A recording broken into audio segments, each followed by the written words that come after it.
శుక్లాంబరధరం విష్ణుం శశివర్ణం చతుర్భుజం ప్రసన్నవదనం ధ్యాయేత్ సర్వవిఘ్నోపశాంతయే. గురుర్బ్రహ్మ గురుర్విష్ణుః గురుర్దేవో మహేశ్వరః గురుఃసాక్షాత్ పరబ్రహ్మ తస్మై శ్రీ గురవే నమః. వ్యాసాయ విష్ణురూపాయ వ్యాసరూపాయ విష్ణవే నమో వై బ్రహ్మనిధయే వాసిష్ఠాయ నమో నమః. కూజాంతం రామ రామేతి మధురం మధురాక్షరం ఆరుష్య కవితాశాఖాం వందే వాల్మీకి కోకిలం.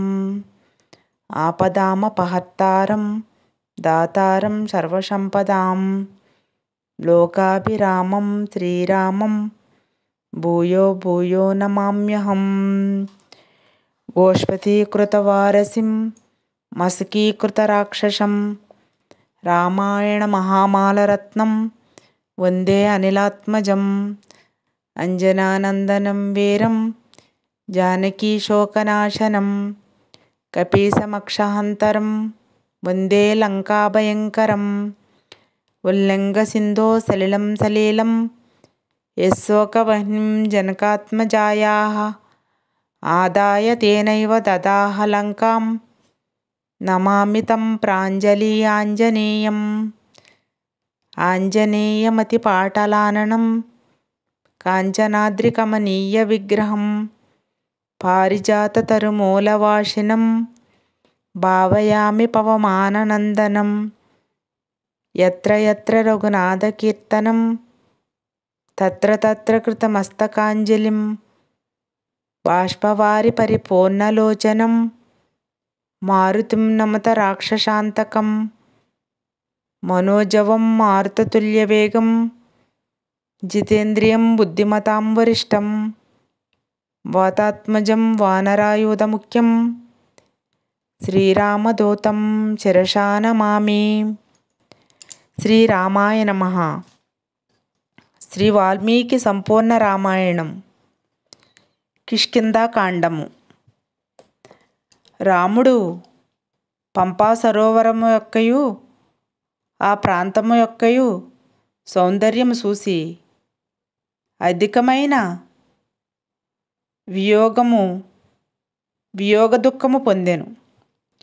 లక్ష్మణ, భరతుని వలన దుఃఖము, సీతను అపహరించుట వలన దుఃఖము నన్ను పీడించుచున్నను. విచిత్ర వనములతో కూడిన పంపా సరోవరము నన్ను ఆకర్షించుచున్నది. కొండ చర్యలపై పువ్వులతో కూడిన చెట్లు మిక్కిలి శోభతో కూడి ఉన్నవి. లక్ష్మణ, ఈ వసంతకాలము సీతావిరహముతో ఉన్న నాకు దుఃఖమును రెట్టింపు చేయుచున్నది. మన్మధుడు నన్ను మిక్కిలి తప్పింపచేయుచున్నాడు. మంచి కేశ సౌందర్యము కలిగి మృదుభాషిణియగు సీత కనబడనిచో నా జీవితమునకు ప్రయోజనము లేదు అని దుఃఖించుచు రాముని లక్ష్మణుడు ధర్మబలముచే రక్షించుచుండెను. అప్పుడు వానరరాజైన సుగ్రీవుడు ఋష్యమూక సమీపమున సంచరించుచు అద్భుతముగా ఉన్న రామలక్ష్మణులను చూసెను. వెంటనే భయపడి నిశ్చేష్టుడయ్యెను. మదపటేనుగు వంటి నడకగల వారిరువురను చూసి భయముతో చింతతో కూడిన దుఃఖము పొందెను. మహాబలశాలురైన రామలక్ష్మణులను చూసి తక్కిన వానరులను భయము పొందిరి.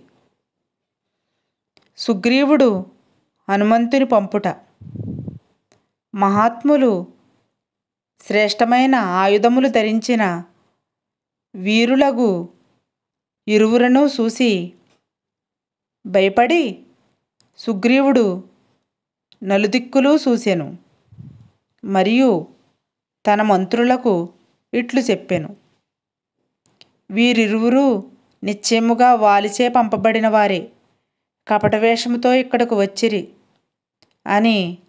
అంతటి సుగ్రీవుని మంత్రులు ధనుర్ధారులైన రామలక్ష్మణులను చూసి మరి ఒక కొండ శిఖరమునకు వెళ్ళిరి. వారు వెంటనే సుగ్రీవుని చుట్టూను కూర్చునిరి. సుగ్రీవుని మంత్రులందరూ ఆ పర్వతంపై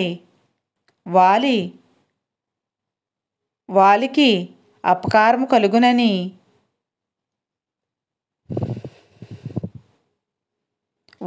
వాలి అపకారమును కలిగించునని శంకించుచూ భయపడుచుండిరి. సుగ్రీవునితో మాటకారి అయిన హనుమంతుడు, వాలి వలన భయపడవలదు, ఇచ్చట వాలి వలన భయము లేదు, ఇక్కడ వాలి లేడు అని పలుకగా సుగ్రీవుడు ఇట్లనెను. పొడవైన చేతులు, విశాలమైన నేత్రములు, శాపబాణ ఖడ్గదారులై దేవతల వలె ఉన్న వారిని చూసి ఎవరు భయపడరు? వీరిద్దరూ వాలి పంపగా వచ్చిన వారని శంకించుచున్నాను. వాలి చాలా తెలివిగలవాడు. నీవు సహజముగా వారి వద్దకు వెళ్ళి ఇంగితము చేత, రూప సంభాషణముల చేతను వారి అభిప్రాయమును గమనించుము. ధనుస్సులు ధరించి అరణ్యములో ప్రవేశించుట ఎందులకు తెలుసుకొనుము. రూప సంభాషణముల ద్వారా వారి దుష్టబుద్ధిని తెలుసుకొనుము అని సుగ్రీవుడు పంపగా హనుమంతుడు రామలక్ష్మణుల వద్దకు వెళ్ళాను. రామలక్ష్మణుల రాకకు కారణమడుగుట.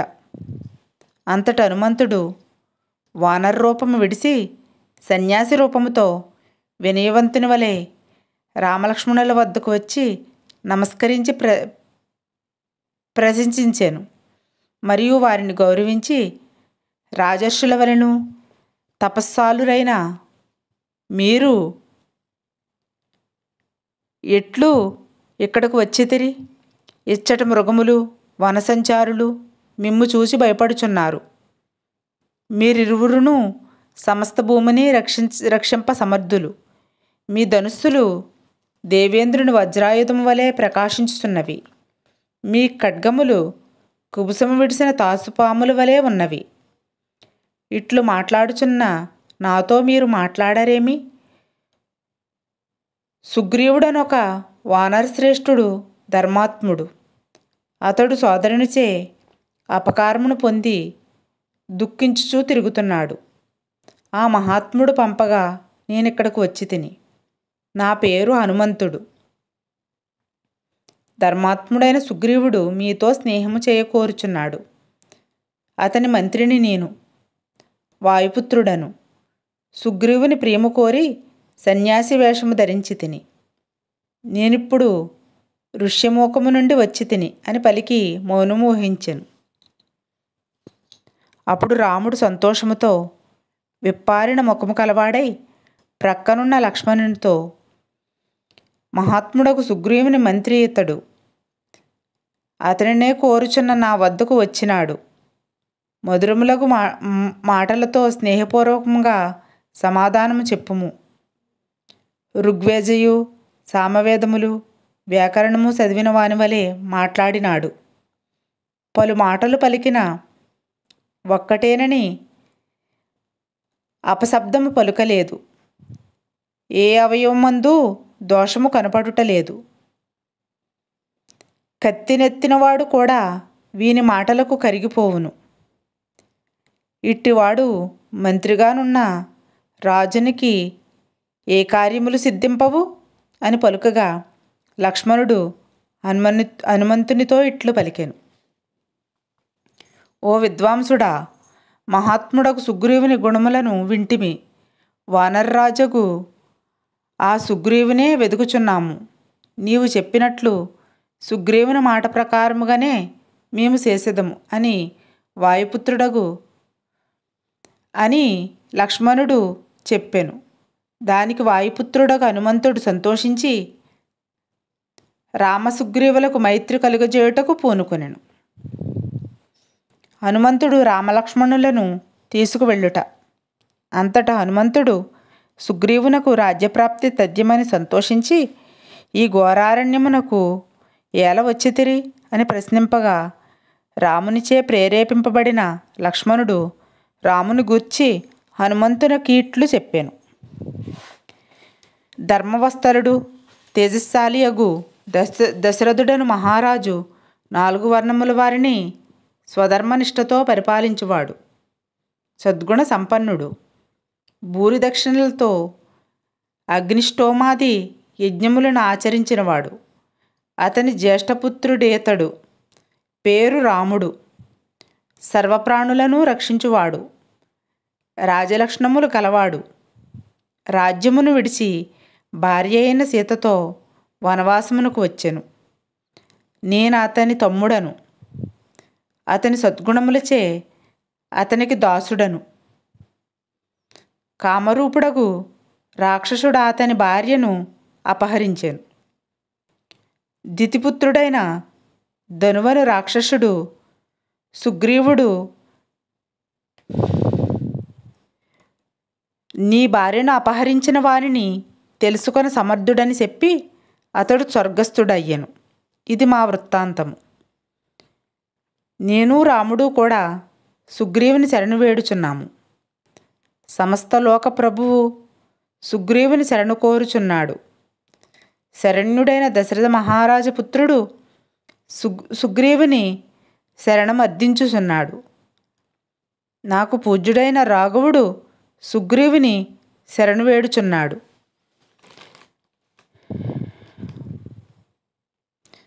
ఎవరి అనుగ్రహము అందరూ అర్థించెదరో అతడు సుగ్రీవుని అనుగ్రహమును అర్థించుచున్నాడు. లోకాభిభూతుడైన శోకార్తుడై శరణగతుడై రామునిపై సుగ్రీవుడు అనుగ్రహము సోపదగి ఉన్నాడు అని కన్నీరు కార్చు సౌమిత్రుడితో హనుమంతుడు ఇట్లు పలికెను. బుద్ధి సంపన్నులు, జతక్రోధులు, జితేంద్రియులు అయిన ఇట్టి మీరు దైవికముగా కనిపించితిరి. వానరరాజు సుగ్రీవుడు తప్పక మిమ్ములను చూడవలెను. అతడు రాజ్యభ్రష్టుడై వాలికి విరోధి అయి భార్యను కోల్పోయినవాడు. మీకు తప్పక సహాయము చేయగలడు. సీతను వెదుకుటకు మేమందరము సహకరింపగలము అని పిమ్మట మధురముగా సంగ్రహముగాను చక్కగా మనము సుగ్రీవుని వద్దకు వెళ్ళుదమని రామునితో పలికెను. అంతట లక్ష్మణుడు హనుమంతుని గౌరవించి రామునికిట్లు చెప్పెను. వాయుపుత్రుడైన ఇతడు సంతోషముతో చెప్పినట్లు సుగ్రీవుడు కూడా కార్యార్థి అయి ఉన్నాడు కనుక నీవు కృతాకృత్యుడవు కమ్ము. హనుమంతుడు సత్యము పలుకగలడు అని. అప్పుడు మహాప్రాజ్యుడైన హనుమంతుడు సన్యాసి వేషము విడిసి వానర రూపముతో వీరులైన రామలక్ష్మణులను వానరరాజు వద్దకు తీసుకుని వచ్చెను. రామలక్ష్మణులు హనుమంతుని వీపుపై కూర్చుని వెళ్ళిరి. హనుమంతుడు కృతాకృత్యుడైనట్లు సంతసించెను. రామ సుగ్రీవ మైత్రి వాలి వధ ప్రతిజ్ఞ. హనుమంతుడు కపిరాజైన సుగ్రీవునకు మహాప్రాజ్ఞుడైన దృఢ విక్రముడు రాముడితడు సోదరుడకు తమ్మునితో వచ్చినాడు. రాముడు ఇక్ష్వాకు వంశమున దశరథునకు జన్మించినవాడు. పిత్రాజ్ఞా పరిపాలకుడు. స్త్రీ కారణముగా అరణ్యమునకు వచ్చినాడు. ఇతని భార్యను రావణుడు అపహరించగా నిన్ను శరణు వేడుచున్నాడు. సత్యపరాక్రములైన సోదరులకు ఈ రామలక్ష్మణులను స్వీకరించి నీవు పూజింపుము అని చెప్పగా వానరరాజు సుగ్రీవుడు సంతోషముతో రాముని నీవు ధర్మము నేర్చినవాడవు, తపస్సాలివి, అందరి యందు వాత్సల్యము కలవాడవు. నీ గుణములను వాయుపుత్రుడు చెప్పినాడు. వానరుడునైనా నాతో మైత్రిని కోరుట నాకే ఇది గొప్ప సత్కారము, మహాలాభము. నా స్నేహము నీకిష్టమైనచో శాపబడిన నా చేతిని నీ చేతితో పట్టుకొనుము అని పలికెను. సుగ్రీవుని చేతిని శ్రీరాముడు తన చేతితో పట్టుకొనెను మరియు సంతోషముతో స్నేహపూర్వకముగా కౌగలించుకొనెను. అప్పుడు హనుమంతుడు కర్రలతో అగ్నిని ప్రజ్వలింపజేసి పువ్వులతో అర్చించి వారిరువురి నడుమ ఉంచెను. ప్రజ్వలించుచున్న ఆ అగ్నిని ఇరువురు ప్రదక్షిణము చేసిరి. రామసుగ్రీవులు ఒకరికొకరు చూచుచూ తనివి నొందలేదు. నాకు నీవు హృదయపూర్వకంగా మిత్రుడవు, మన ఇరువురి సుఖము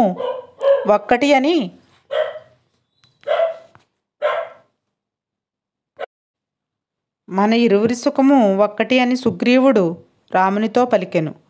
మరియు పువ్వులతో ఆకులతో నిండిన మద్ది చెట్టు కొమ్మను విరిసి దానిపై తాను రాముడు కూర్చొనిరి. హనుమంతుడు సంతోషముతో గంధపు చెట్టు కొమ్మను మిక్కిలి పుష్పములు కలదానిని లక్ష్మణునకు ఆసనముగా ఇచ్చెను. అప్పుడు సుగ్రీవుడు, రామా, నేను అపకారమును పొంది భయముతో ఇచ్చట సంచరించుచున్నాను. నా భార్యను అపహరింపగా సొరరాని ఈ వనమందు భయపడుచూ నివసించుచున్నాను. వాలి వలన భయపడుచున్న నాకు నీవు అభయము ఇమ్ము అని పలుకగా ధర్మజ్ఞుడు, ధర్మవత్సలుడు, తేజస్వియగు రాముడు నవ్వుచూ, కపిరాజా, మిత్రుని వలన ఉపకారమే ప్రయోజనమని నాకు తెలుసు. నీ భార్యను అపహరించిన వాలిని చంపెదను. పదునైన బాణములు దుర్మార్గుడగు వాలిపై పడగలవు. నా బాణములచే నేలకూలగా వాలిని నేడే చంపెదను అని పలికెను. అంతటి సుగ్రీవుడు మిగులు సంతోషించిన వాడై, ఓ వీరుడా, నీ అనుగ్రహముచే ప్రియురాలను రాజ్యమును కూడా పొందగలను. నన్నతడు హింసింపకుండా ఉండునట్లు చూడుము అని విన్నవించెను. పద్మము, బంగారము, నిప్పు వంటి సీత, వాలి, రావణుల ఎడమ కన్నులు సుగ్రీవరాముల స్నేహ సమయమున ఒకే క్షణమున అదిరినవి.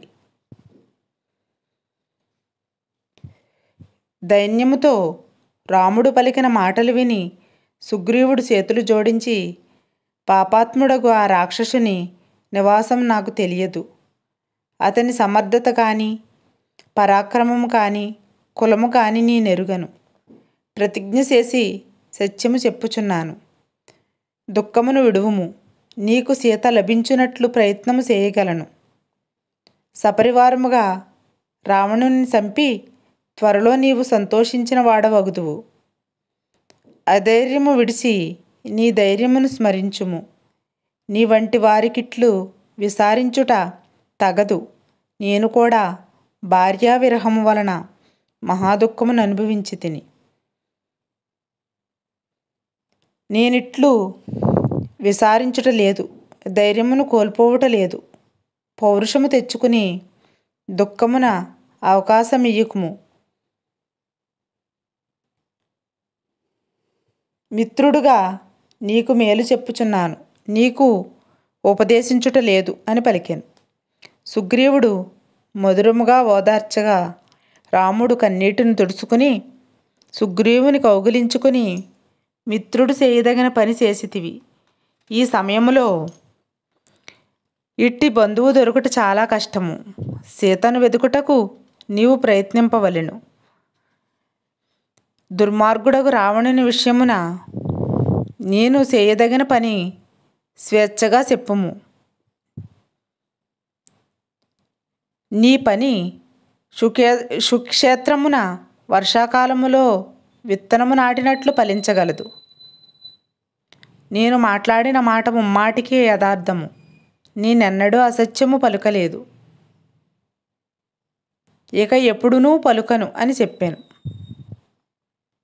రాముని మాటలు విని తన పని నెరవేరినట్లే సుగ్రీవుడు తలసెను. సుగ్రీవుడు సీతాభూషణములు చూపుట. సుగ్రీవుడు రామునితో ఇట్లనెను, రామా, నీవు వనవాసమునకు వచ్చిన కారణమును హనుమంతుడు నాకు చెప్పినాడు. నీవు భార్యావియోగ దుఃఖమును త్వరలో విడవగలవు. నశించిన వేదశృతిని వలె ఆమెను నేను తీసుకురాగలను. ఆమె పాతాళమందున్నను ఆకాశమందున్నను నేను నీకు తెచ్చి సమర్పించగలను. ఇది యథార్థమని గుర్తించుము. రాక్షసునిసే అపహరించబడుచు నాకు కనిపించినది సీత అని అనుమానించుచున్నాను.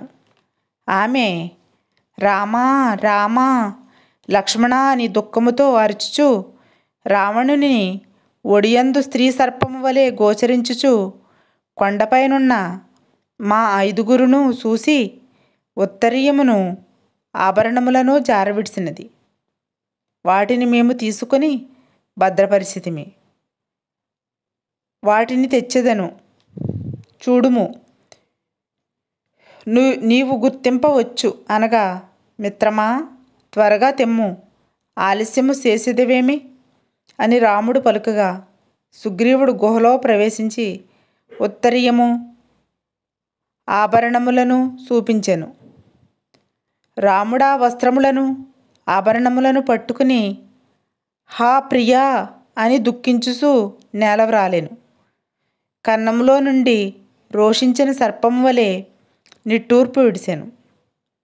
మరియు లక్ష్మణ సీత విడిసిన ఉత్తరీయమును ఆభరణములను చూడుమనెను. అంతట లక్ష్మణుడు నిత్యము పాదవందనము చేయుట వలన అందెలను మాత్రమే గుర్తించుచున్నాను, తక్కిన నగలను నేను ఎరుగను అనెను. అప్పుడు రాముడు సుగ్రీవా సీత ఎక్కడకు తీసుకువెళ్ళుచుండగా చూసితివి, అతని నివాసమేది అని అడుగగా సుగ్రీవుడు నాకేమీ తెలియదని చెప్పి దుఃఖించెను.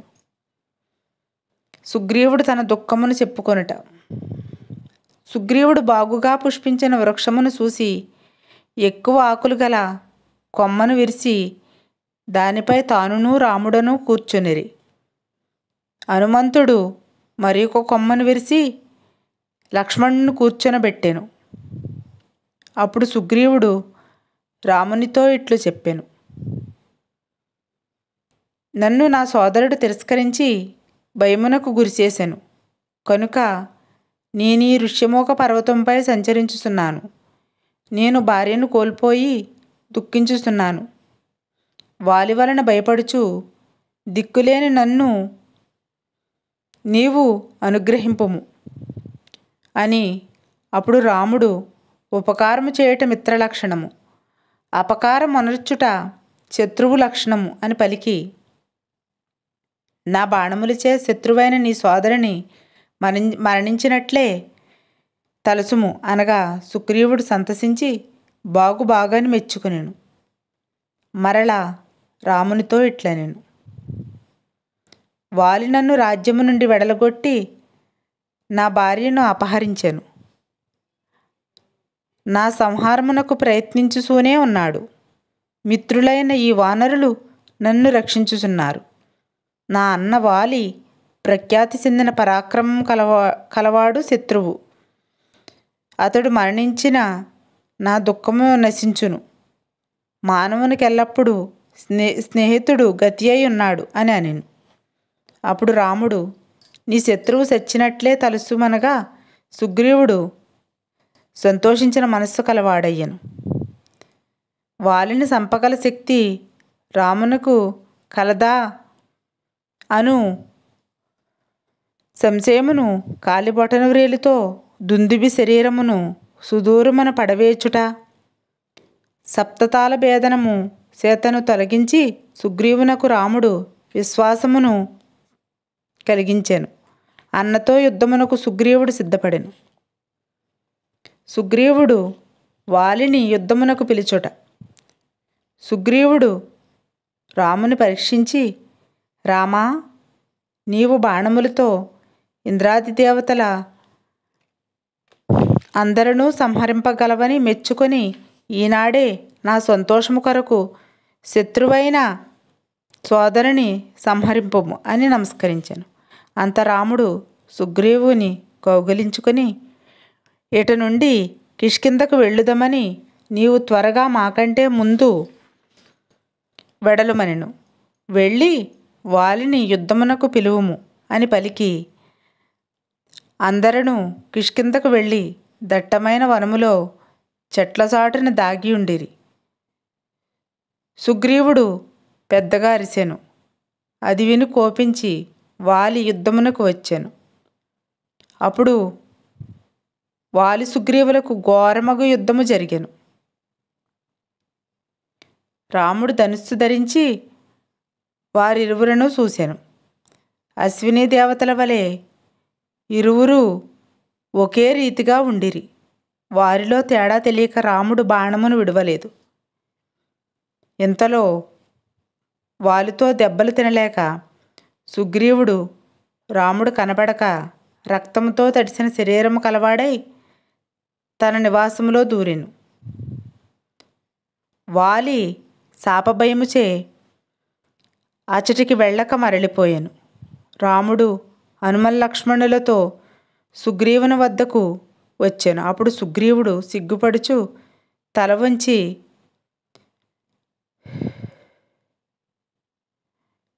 శత్రువును పిలువమని నీవు చేసిన పని ఏమి? అప్పుడే నీవు వారిని చంపనని అన్నచో నేనిక్కడ నుండి వెళ్ళి ఉండేవాడను కాదు కదా అని పలుకగా రాముడిట్లనెను. సుగ్రీవా, కోపించకము. నేను బాణము విడువని కారణమేమనా? మీరు ఇరువురు ఒకే విధముగా ఉండుట వలన నేను బాణము విడవలేదు.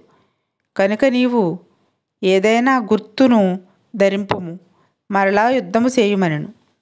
లక్ష్మణ, గజపుష్పమాలను కంఠమందు సుగ్రీవునికి అలంకరింపుమనగా అతడట్లే చేశాను.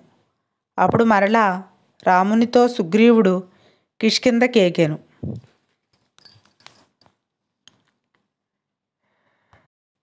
సుగ్రీవుడు కిష్కింధకు చేరి మేఘమురిమినట్లు పెద్దగా గర్జించాను.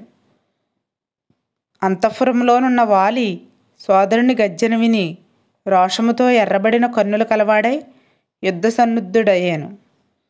తార అతనిని కౌగిలించుకుని నివారింప ప్రయత్నించాను. కానీ అతడు ఆమె మాటను లెక్క చేయలేదు.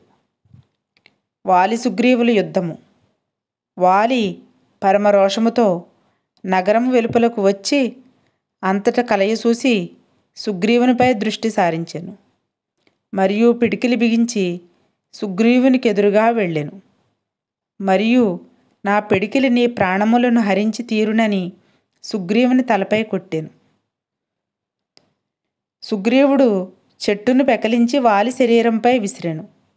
క్రమముగా వాలి బలము హెచ్చుగా జొచ్చెను. అప్పుడు సుగ్రీవుడు రామునకు వాలిని చూపించెను. రాముడు దీనుడైన సుగ్రీవుని చూసి ధనుసునందు బాణము సంధించి వాలి వక్షస్థలమునకు తగులునట్లు ప్రయోగించెను. పరాక్రమవంతుడకు వాలి ఆ బాణము దెబ్బకు భూమిపై పడెను. కన్నీటిచే గద్గద స్వరము కల చైతన్యము కోల్పోయాను.